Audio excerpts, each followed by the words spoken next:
Hi everyone, it's Mike here. So after my mid-month mini mission inspiration page where I did my octopus page with the Distress Oxides, I received a few comments on the video and also private Facebook messages where people were quite annoyed.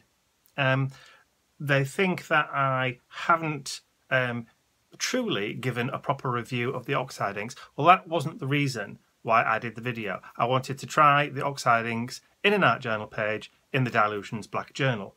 It wasn't meant to be a comparison. It wasn't meant to be an art journal page, or it wasn't meant to be a video where I showed you what the inks could do. Only how the inks performed in that black journal and on a first attempt at using the inks in that journal. That's all the video was. I don't do product reviews. There are people out there that do product reviews. There's Lindsay, Frugal Crafter. There's Craft Test Dummies that do them. Jennifer Maguire does them, and I'm sure that Christina Werner will also do one as well, and maybe even Vicky will do one too. A proper in-depth look at how they react to different substrates and how they're best used. Now, I know Jennifer's already done one. Jennifer Maguire has already done one. But that was mostly about creating backgrounds with the Distress Oxides. Having watched the video again, because I watched it when it first came out, she only used the Distress Oxides on black cardstock just to show how opaque they were. She didn't spritz it with water on the black. So that's not really a comparison with what I did with what she's done in her video. The two videos are completely different and we do different things with them. And I don't think there will be anybody who actually does everything with the Distress Oxides. That's just not how people work. They will focus on one particular aspect of art or card making or scrapbooking or whatever with those inks. I wasn't saying that they were bad and I wasn't saying that they were good. In the video, I do actually say they're not good and they're not bad. You know, it depends on what you're doing with them and what you want to create. I've just done a quick test using the same stencil with 3 different types of card. And I've used watercolour cardstock, I've used Cairn craft cardstock, and I've also used a different black to the Dilutions Journal.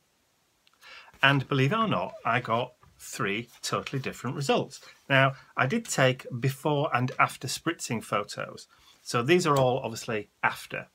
So I'm going to put those photos on my blog so you can see the difference between before and after. Or I could just do a voiceover and show you the pictures now just to explain what they could be. In fact, I'll do that. So this is the first one. Now this is done on £140 or 300 GSM watercolour cardstock. It's hot pressed, so it's smooth.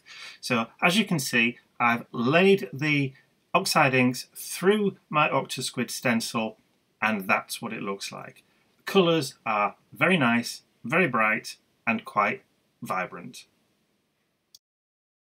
So this is the same card after I'd spritzed it with 2 full pump actions on one of the Ranger Mister bottles. So I did the same amount of water on each one. And as you can see, there's not much difference in the colour.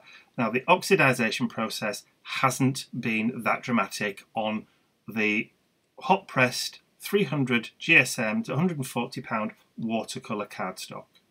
So not much difference between the two. Next up we have the same weight in a Cairn craft card.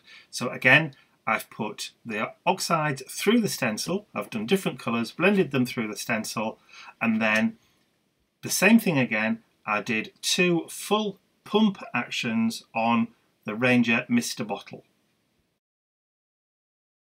So this is what happens after the water had been heat set. Now I did heat set the other one as well, so I've done exactly the same process on all 3 different types of cardstock. And again, as you can see, the colour hasn't changed that much. Where some of the larger splodges of water have landed, you can see that they have gone a lot whiter. But overall, the colours haven't dimmed that much on that craft cardstock. So trying to keep the same weight cardstock throughout, this is a piece of black 300 GSM or £140 cardstock. So the same weight as the cairn and the watercolour cardstock. So as you can see, same stencil, same inks, very, very vibrant. I absolutely love the way this looks. It's magical. So this is the same piece of cardstock spritzed with the water from that Ranger Mister bottle with 2 full pump actions. And as you can see, overall it has lightened, but the colours are still there. Now what was interesting is how this differs from the Black Dilutions journal. Now what I'll do is I'll also insert a picture of that journal page so you can see the difference between this and that. So as you can see, a considerable and marked difference. Now again, when I created this art journal page, I only used 2 squirts from that Mister bottle. And as you can see, the oxidization process has been a lot more dramatic on the Dilutions Black art journal cardstock that's in that book. So a lot different. So just to make it easier to see, what I'm going to do next is I'm going to combine the photographs together. So I'll do them side by side so you can see the before and after. So the watercolour card, before and after, not much difference at all. So with the Cairn Craft card, there's a little bit of lightening, but not a huge amount. And you can see where the larger blobs of water have gone whiter, so I've oxidized more. But between the two, there is a little bit of lightening, but not too much. And with the black cardstock, it's more dramatic. You can definitely see there is a paler finish once that water has dried.